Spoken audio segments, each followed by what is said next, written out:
नमस्कार विद्यार्थी मित्रांनो, आणि तुम्ही पाहतात MD science class 10 Maharashtra board साठी लेक्चर तुम्ही पाहतात. तर चला, आज आपण पहिला टॉपिक निवडलेला आहे, तो म्हणजे आहे हेरिडिटी अँड इव्हॉल्युशन. बरोबर. मग हेरिडिटी म्हणजे काय हे आपण नवीला शिकलो होतो बघा. थोडंफार एकदम छान प्रकारे लेक्चरच्या शेवटपर्यंत लक्ष द्या. थोडं छान आणि सोप्या सरळ भाषेमध्ये तुम्हाला मी विज्ञान शिकवणार आहे. तर चला मग चालू करूया वेळ न वाया करता. की हेरिडिटी अँड इव्हॉल्युशन मधला पहिली कन्सेप्ट आपल्याला शिकायची आहे. जो पहिल्यांदा 2-3 पॅसेज मध्ये जी काही माहिती दिली आहे ती आपल्याला थोडीशी डिस्कस करायची आहे. खूप चांगल्या प्रकारे कॉन्सेप्ट तुम्हाला विज्ञान मी तुमच्याच भाषेमध्ये समजत अशा भाषेमध्ये शिकवणार आहे पहा. तर चला मग, आजचं धड्याचं नाव काय आहे? Heredity and evolution. आणि त्यामध्ये पहिला पॉइंट जो आपण डिस्कस करणार आहोत तो आहे हेरिडिटी अँड हेरिडिटरी चेंजेस. म्हणजे काय? अनुवंशिक व अनुवंशिक बदल. पहिला पॉइंट आपण कोणता डिस्कस करणार आहोत तर हेरिडिटी.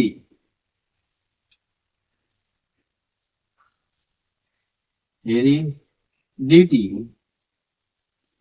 अँड हेरिडिटरी चेंजेस म्हणजे काय? अनुवंशिक आणि अनुवंशिक बदल. तर आपल्याला सुरुवातीला अनुवंशिकता म्हणजे काय हे समजून घ्यावं लागेल. बरोबर. म्हणजेच काय हेरिडिटी म्हणजे काय हे आपल्याला समजून घ्यावं लागेल. आणि नंतर आपण समजून घेऊया की बदल कशा प्रकारे होतात. बरोबर. तर पहा, तर पहिला पॉइंट काय म्हणलं आपला डिस्कसला आपण घेतलेला आहे तो आहे हेरिडिटी अँड हेरिडिटरी चेंजेस. बरोबर. मग पहा, हेरिडिटी म्हणजे काय हे आपल्या सगळ्यात सुरुवातीला आपल्याला माहिती असलं पाहिजे. तर पहा, मग पहिला आपण काय पाहूया heredity.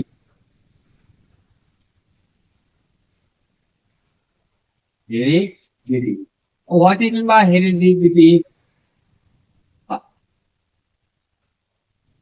Transfer of biological character from one generation to another generation via genes.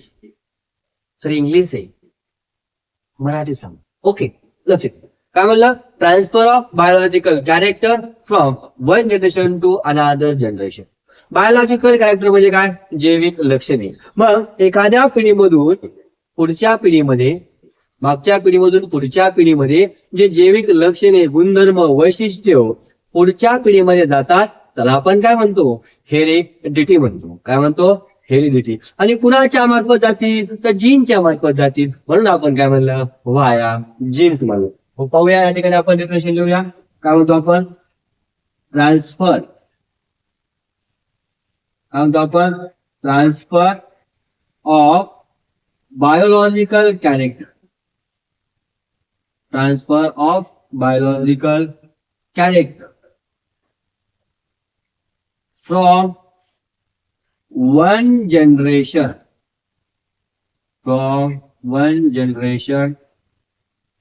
to the other generation via genes. म्हणजे जीनच्या मार्फत एका जनरेशनचे कॅरेक्टर पुढच्या जनरेशन मध्ये जाणे त्याला आपण काय म्हणतो? हेरिडिटी म्हणतो. कोणते वैशिष्ट्य, गुणधर्म एका पिढीतून पुढच्या पिढीमध्ये जातात. ते उदाहरणार्थ जर आपण म्हणलं की उंची असेल, रंग असेल, बरोबर, शांत, बरोबर, आपण म्हणतो वनस्पती म्हणजे जर म्हणलं तर पानाचा आकार, पानाचं देठ कसं आहे, असे जे एका पिढीमध्ये गुणधर्म आहे ते गुणधर्म पुढच्या पिढीमध्ये जाणं त्याला आपण काय म्हणतो? हेरिडिटी म्हणतो. इथपर्यंत सर्वांना समजलं का? ओके. पहा मग नेक्स्ट आहे आपल्या मध्ये काय त्यांना ते म्हणलं म्युटेशनल थिअरी. Mutational theory. आता ही जी काही म्युटेशनल थिअरी आहे ती कुणी दिलेली आहे? दिली आहे Hugo de Vries. Hugo de Vries. आणि कधी दिली आहे? 1901, 1900. काय दिले? Hugo de Vries. कोणती थिअरी दिलेली आहे? Mutational theory. म्युटेशन म्हणजे काय? सडन चेंज, अचानक होणारा बदल. बरोबर. तर आपण काय म्हणतो? Mutation, sudden changes. म्हणजे त्या ठिकाणी आपण काय लिहा? म्युटेशन म्हणजे काय? सडन सडन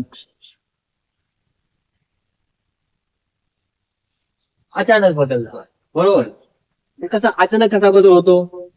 तुमच्या मित्रामध्ये मस्त छानपैकी गप्पा चालल्यात आणि पुन्हा त्याचा राग येतो आणि मग ते भांडणं चालू होतात. आपण काय म्हणतो, सगळं चांगलं चालू होतं पण अचानक काहीतरी झालं. म्हणजे अचानक काय झाला?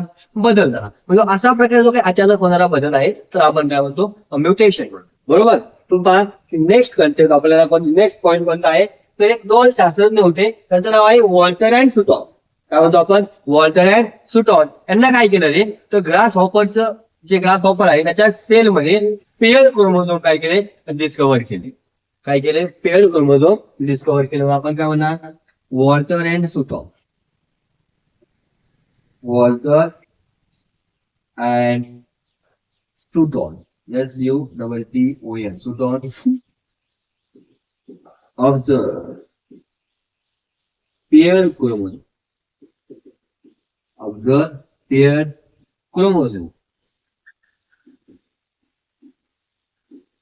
कुणामध्ये ऑब्झर्व केलेले? In cells of grasshopper. In cells of grasshopper. Grasshopper म्हणजे काय रे? बॅक्टेरियाच्या सेल्स मध्ये त्यांना काय केलं रे, तर क्रोमोझोमची पेअर डिस्कव्हर केली. काय डिस्कव्हर केली? पेअर डिस्कव्हर केली, बरोबर. आता अजून एक शास्त्रज्ञ आहेत, दोन शास्त्रज्ञ. मग आपल्या सायंटिस्टचं इन्फॉर्मेशन जवळपास एंड होऊन जाते. मग कोणता शास्त्रज्ञ आहे? तो फ्रेंच जेनेटिक्स. म्हणजे काय? फ्रेंच मधील जे या डीएनएचा आरएनए बद्दल अभ्यास करतात त्यांना आपण म्हणतो जेनेटिक्स, बरोबर का नाही? जेनेटिक्स दाताचा अभ्यास करणारे, जेनेटिक्स जीनचा अभ्यास करणारे. फ्रेंच जेनेटिक्स दोन शास्त्रज्ञ होते, एखादा म्हणतो फ्रँकोसिस जॉको आणि काय जॅक मोडे, बरोबर. या दोन शास्त्रज्ञांना मिळून काय केलं रे, तो प्रोटीन सिंथेसिसचं मॉडेल प्रपोज केलं. आपण काय म्हणूया या ठिकाणी बघा, French genetics. French genetics.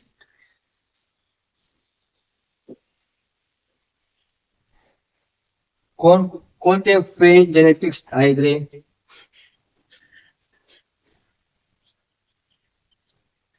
फ्रँकोसिस Jocko,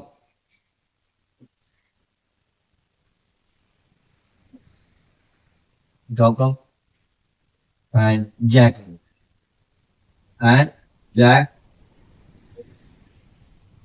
यांना काय केलं रे, त्याने एक मॉडेल प्रपोज केलं. Propose model for protein synthesis. Protein synthesis साठी त्यांना काय केलं रे, एक मॉडेल दिलं, बरोबर. कोणी दिलं? फ्रँकोसिस जॉको आणि आपण काय म्हणतो जॅक मोनॅक. यांना काय केलं तर प्रोटीन सिंथेसिसचं मॉडेल आपल्याला दिलं. मग या मॉडेलमुळे आपल्याला काय समजलं? It help to uncover the hidden genetic code.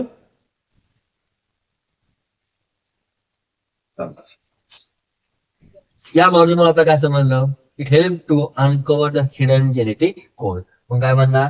Help. हे कोणतं मॉडेल रे? हे protein synthesis model. It help to uncover hidden genetic code. Hidden genetic, बरोबर. त्यानंतर त्याच्या अगोदर एक शास्त्रज्ञ, तीन शास्त्रज्ञ आहेत, आपण ट्रायो ऑफ सायंटिस्ट म्हणलं. ओस्वाल्ड एव्हरी, मॅक्लिऑन MC कार्टी आणि कॉलिन मॅक्लिऑन. या तिघांनी मिळून काय सांगितलं की सर्व सजीवांमध्ये काय आहे रे, DNA जेनेटिक मटेरियल आहे, परंतु एक सोडता त्याला काय म्हणतो आपण? व्हायरस. काय म्हणतो आपण? व्हायरस म्हणून. काय म्हणतो आपण त्याला? व्हायरस.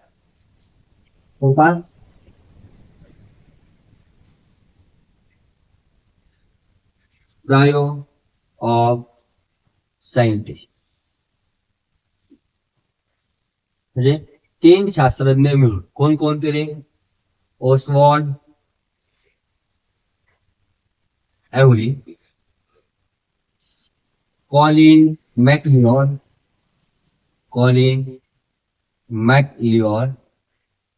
आणि Maclyn MC cart.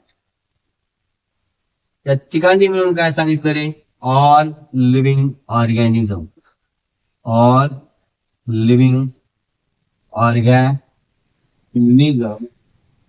has DNA as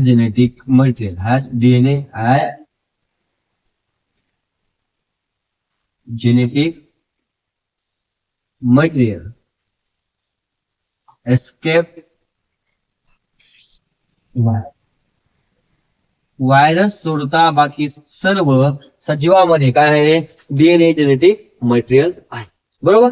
मग पहा, आता इथे काय सायन्स ऑफ हेरिडिटी आहे. अजून एक सेंटेन्स दिला आपल्या पुस्तकामध्ये, technique of recombinant DNA technology has evolved which has what scope in the field of genetic engineering.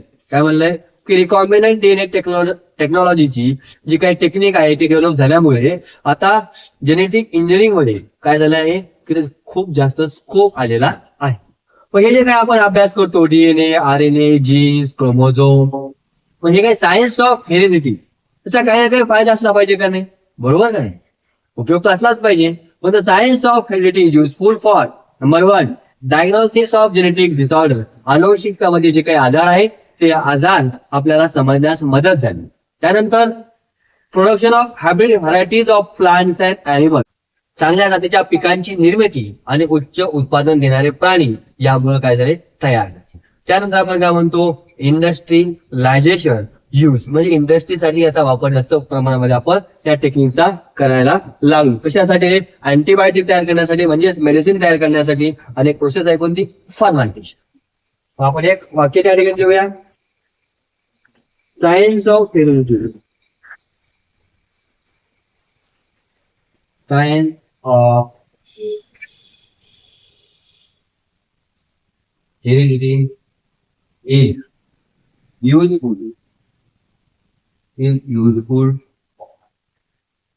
कशासाठी युजफुल आहे? तर पहिला, diagnosis of genetic disorder.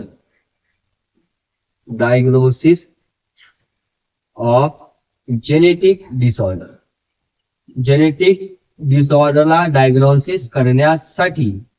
Example, sickle cell. त्यानंतर production of hybrid varieties, production of hybrid varieties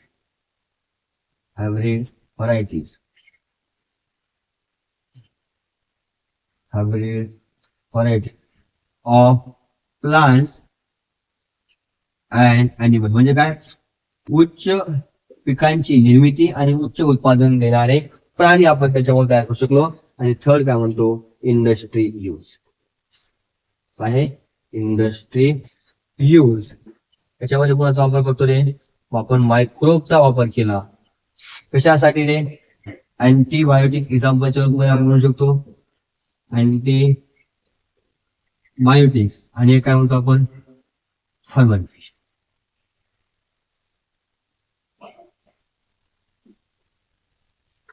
ठीक आहे.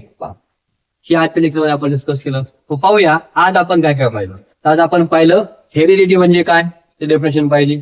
बरोबर. त्यानंतर mutational theory कोण दिली? हिगोडी हॅरिस न दिली. म्युटेशन म्हणजे काय? Sudden change. वॉल्टर ॲस्टोननं काय केलं? तर पेअर्ड क्रोमोझोम ऑब्झर्व केले. कुणामध्ये? सेल्स ऑफ ग्रासहॉपर मध्ये. 3 शास्त्रज्ञ कोणकोणते? ऑसवर्ड अवरी, मॅक्लिओन, एमसी कार्टिन, कॉलिन मॅक्लिओर यांना सांगितलं की सर्व सजीवांमध्ये काय आहे? तर डीएनए हा जेनेटिक मटेरियल आहे, परंतु कोण सोडतात? व्हायरस सोडतात. बरोबर. नेक्स्ट आपण काय पाहिलं? Science of heredity. हे कशासाठी युजफुल आहे? तर काय म्हणलं? Science of heredity is useful for diagnosis of genetic disorder, production of hybrid varieties of plants and animal, आणि काय म्हणलं आपण? Industrial use. जर तुम्हाला व्हिडिओ आवडला असेल तर लाईक करायला, सबस्क्राईब करायला आणि तुमच्या मित्रांना पाठवायला विसरू नका. ठीक आहे.